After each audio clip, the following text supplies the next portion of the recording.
that these are qualities that may already be here, but there's things that get in the way. And like ill will, something like that. And there's a story, I was just looking up the name of the sutta. I always like having reference. It's from the Attadanda Sutta. Such a great name, Attadanda. And where the Buddha talks about looking around and seeing that metaphorically that people are born with a thorn in their heart. It sounds really painful.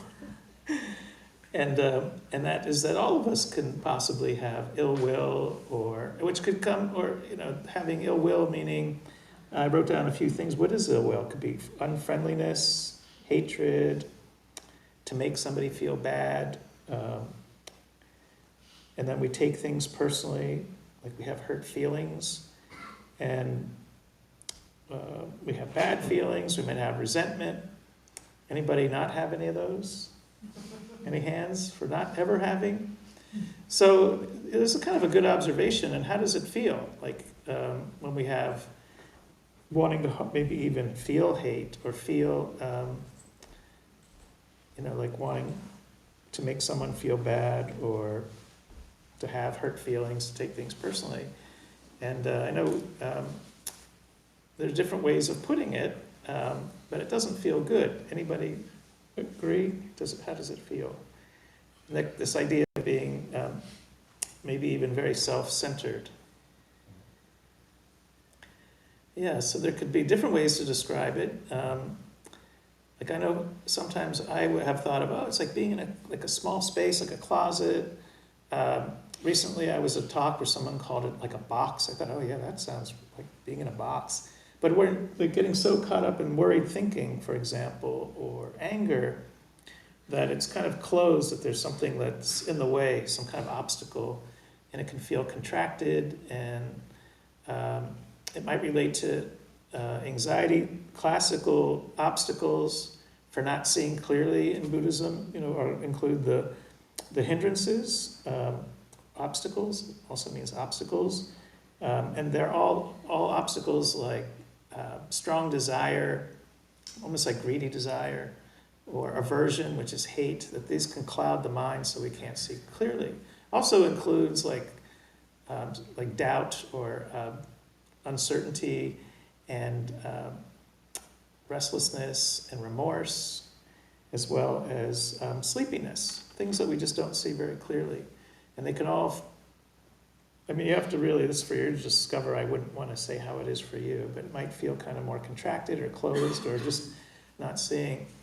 I know when I'm taking a walk, like I'll take a walk outside and I'll just be in my head, and just by saying, so it's a little practice, like recognize, it's almost like somebody just opens up a curtain and I'm not in my head anymore. It's like, oh, I see.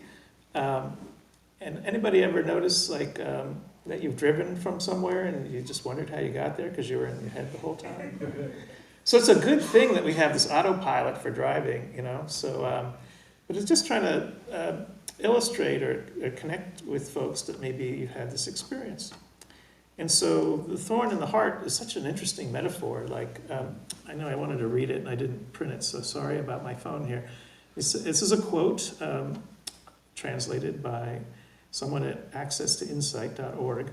But then, this is the Buddha speaking, but then I discerned here a thorn, hard to see, large, deep in the heart. It's only when pierced by this thorn that one runs in all directions. So if that thorn is taken out, one does not run, one settles down. Sounds so easy, doesn't it, to take out the thorn? So this idea of being more closed, and then what if the thorn, like sometimes it's like I had a issue that I'll mention many times about my neighbors they got 11 or 12 chickens, and it's right next to my bedroom. And actually when they first got the chickens, there were roosters, which you're not even allowed to have. But you're allowed to have chickens, so it would wake me up in the summer when the sun would come up at like 5:30 in the morning, and it would just fill my room.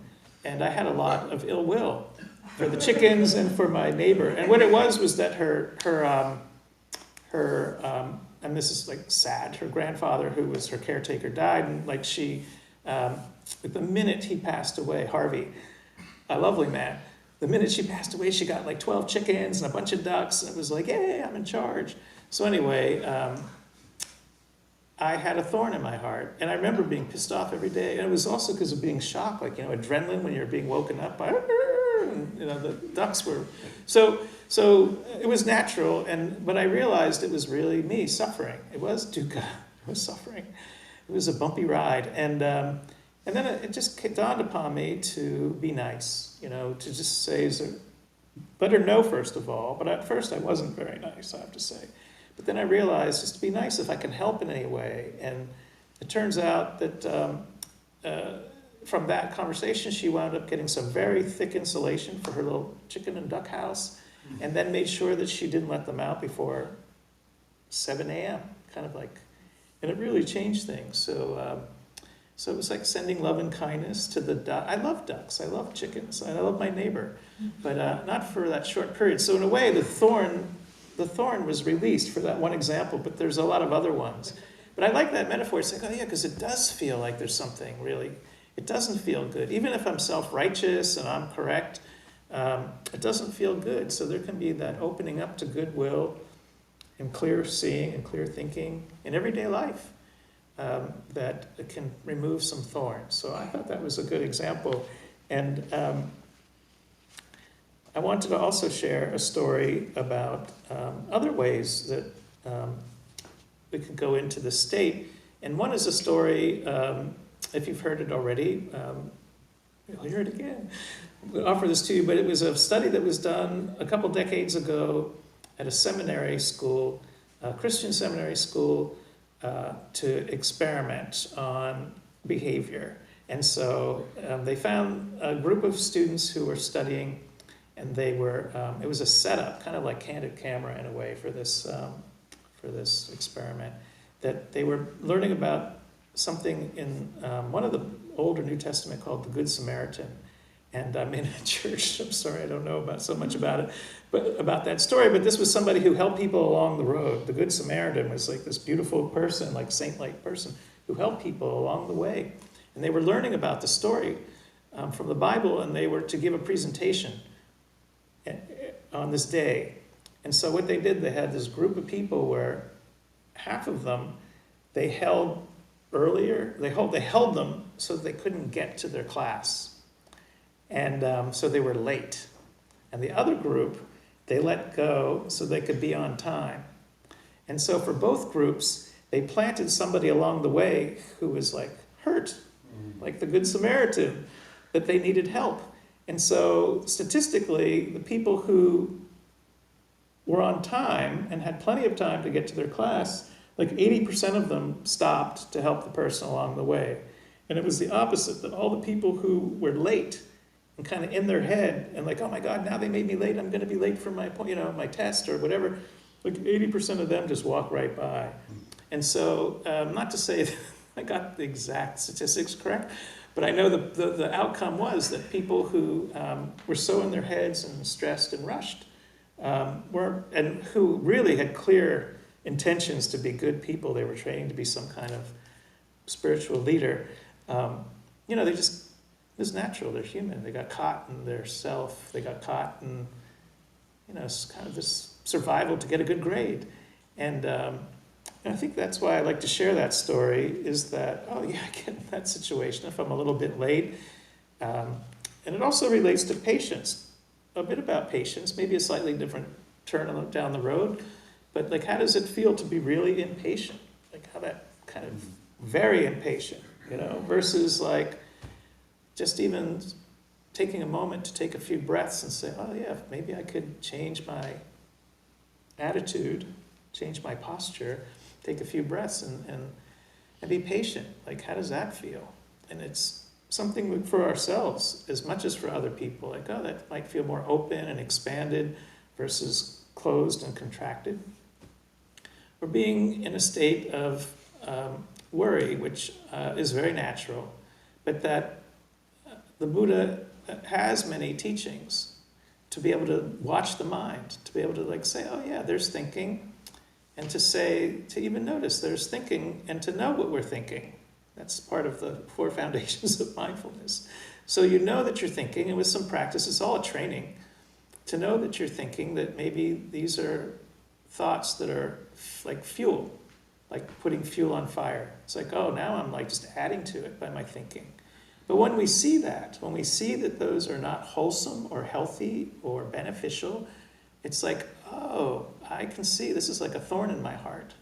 I can see that I have a choice, that I can maybe cultivate a different way of thinking or do something different right now. Maybe changing my posture, standing up and just taking a few breaths, because we see it's like waking up to the kind of zone that gets into, or it's maybe a self-inflicted thorn. And so being able to know that we're thinking in these sorts of ways can be a wonderful way to cultivate, because it's storytelling. That if we can tell the story of worry and regret, well, so I'm worrying, I'm reviewing, I'm regretting, and that doesn't feel good. It's like that closed and contracted. To know that there's the option, or to at least practice or try to open to looking and learning. And so just maybe even for yourself for a moment, does that feel like, if, think, I'm reviewing and regretting, that doesn't feel so good. What about looking and learning, that that's an option? Or to bring something positive of loving kindness, like compassion, like I know this hurts now, this is painful, I'm not pushing it away, but to know that compassion for ourselves is to be a witness, to say, oh, there, I know. Instead of being completely lost in suffering and pain, it's like, oh, I know I'm in pain, and I'm going to bring some kindness to myself, which is completely changing relationship with the pain or the suffering in a way that we know that it's there, and can we offer ourselves kindness so that we change relationship. We see it, and we can do something, at least in terms of our awareness and our kindness to ourselves. And so it may be that we feel more open and expanded, even though there might be coexisting this pain or this trouble that perhaps isn't going to go away, but we at least are not lost in it in a manner that it's like this thorn. I actually, when I think about that story, I also think about this like children's story about, it's probably, when I think about it, probably comes from India also, of, an elephant who has a thorn in its foot, like it's in pain, right? So little mouse or some little tiny little critter pulls it out and they become best friends. So, I mean, we can become, we can be that elephant and the mouse, right? It's like, oh, that does feel better. There's some ouchie there, but at least it feels better that I knew it was there, and I took some effort to remove it. So that is a little bit of relating to that original story. I also wanted to point out, because it's like Halloween time, I had this inspiration. This is not exactly a Halloween story, but I think it's really fascinating, the origin. It's another little turn down the road about the heart practices and opening and closing and opening, is that there's like, and again, being a filmmaker, in a lot of films, there's like, that we have characters, and then somewhere along the way in the movie, they like flash back to when the character was younger or something, right? And those are called backstories. Oh, here's a backstory. And I'm going to talk about I used to work at DreamWorks Animation, and whenever we like do a backstory, it usually meant the story was in trouble. It's like, oh, it's really, we need to save this, so let's pull in a backstory. But anyway, this is Buddhism, and the Buddha doesn't need any backstory. But in this case, there's a commentary, and I heard about this and I researched it, and it seems pretty common that it always comes up the same way. Around 1,000 years after the Buddha passed away, and gave the famous loving kindness sutta, which was according to the history, this history I've learned, was during his lifetime, like 2,600 years ago. It was like 1,000 years later, or 500, the 5th century Common Era, which is about 900 to 1,000 years after he died, that a famous teacher named Buddhaghosa from the Theravadan tradition told this story. It represents about the backstory of why the Buddha ever gave the loving kindness teaching in the first place. And so it turns out that part of the point to understand their backstory, whether it was true or not, is still very interesting, because it is like 1,000 years later, that it's part of Buddhist tradition, and it comes from later commentarial sources. I'm reading this, by the way, rather than from the suttas. So it's commentary. And it appears in a sutta called the Sutta Nipata. And so understanding why metta practices are seen in a certain way for overcoming fear and anxiety, and transforming hostile relationships, creating protective spiritual energy, and establishing harmonious relationships with all beings, seen and unseen. And so here's the story, is that the Buddha and his followers would do several retreats per year, and they were traveling from place to place, and it's possible that the Buddha got like a slightly nicer place to rest than the 500 of his followers, because there were so many. I mean, he was at a different place anyway, in this particular example. And the 500 followers were out in the woods setting up tents and camp, and they heard these horrible ghostly noises like in the trees, and apparently there were these tree people who lived there in the forest, and they made horrible noises because they wanted to scare them away. They wanted to get rid of, they didn't want the monks to be in their forest. And so they also, according to the story, emitted or somehow created these horrible stench smells. So they did everything. I mean, that helps with the story, I think, a little bit. There's sound and there's smell. I mean, if I'm camping and someone's like doing this horrible stuff, they really wanted to get rid of them. So, some of them went back to the, I can't imagine all 500 of them, but some of them went back and spoke to the Buddha and explained, like there are all these unfriendly, scary, they're frightening us, they're emitting terrible smells, and what do we do? And then he said, well, I'm going to give you this teaching that you can use during this retreat while you're practicing, but you can also share this with these people who are scaring you in the forest. And so this was according to this legend, the story of why the Buddha gave this teaching about the Metta Sutta. And it sounds a little bit like a fable, but a good one, because it is talking about directing loving kindness or caring kindness or friendliness or goodwill. Because way back then they didn't use the chant back in the original days. That also came with commentaries like 1,000 years later. But he was just saying, go and be friendly, be kind. And so what happened was he assigned them to do this practice. I just want to see what it says here. The tree people had terrifying appearances, sounds, smells, and then they did the loving kindness practice, and it was given as an antidote to fear. And so this is something that it had such a powerful response that not only did they stop being afraid, because they knew they were being kind, that came out of them. Their kindness actually stopped their fear.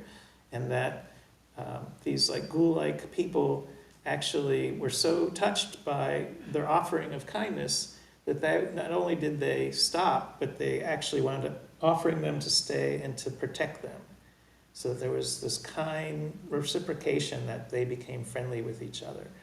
And so it may be something to consider for yourself, that loving kindness, of course, it could go from a closed, contracted, fearful state, or worry and remorse, losing sleep. I'm sure they lost a lot of sleep, having lots of doubts, maybe feeling hate, maybe feeling desire to get the heck out of there.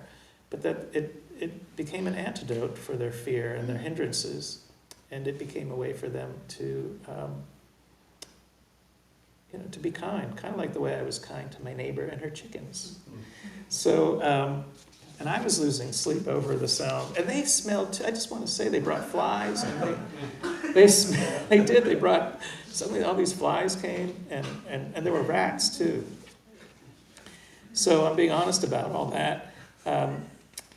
So I just wanted to share a little bit about the possibility that that we might notice what it feels like to be closed, contracted, when we have these like emotional mind-body states, and how we can explore. We can train a little bit, we can explore, certainly awareness of feeling the states and noticing and knowing that we're thinking in these sort of ways, that we could try just a little bit, maybe just a tiny little bit, like a little thimbleful of caring pops up, and that we could bring some goodwill to ourselves, some compassion. Maybe another example that I had in mind to share that I just remembered is feelings of jealousy. Like, anybody ever feel jealous? Like wanting? No, nobody. Or jealous of some. And what an interesting thing that nature, or would create jealousy. And it doesn't actually, for me, I know, anyone else maybe you could share, does it really feel good? Like, there's something about jealousy that feels good. Ever? But it's a wanting. There's like a wanting, like a very strong wanting for what others have. And the heart practice is called sympathetic joy or appreciative joy. And it's a powerful practice, and it actually can be a little painful at first to even try. It's a challenge. It's like, to feel jealousy is to, it's not that it's needed, but this could be an antidote, is to like really wish somebody happiness for their success. Like, may you be happy and successful. May you enjoy your new fancy car, or whatever it is, not to be superficial, but there, it's like this thorn in the heart, jealousy can be. It doesn't feel good. And nor does anger. And so, but jealousy can be approached by practicing, like really tuning into what does that feel like. And if to become free from jealousy can actually be very expanding, very opening. And it's like, yeah, that doesn't really hurt to be happy for somebody else's success, or to be happy for other people's success, and may they be happy and have success, and may that spread. And I wish that for everybody here, to be happy and successful, and may that kind of ripple out to everybody. Hi, I'm Joe Kai with Long Beach Meditation.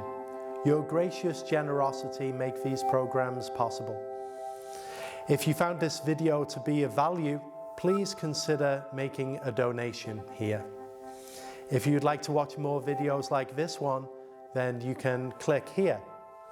And if you want to stay up to date with Long Beach Meditation, please subscribe by clicking here.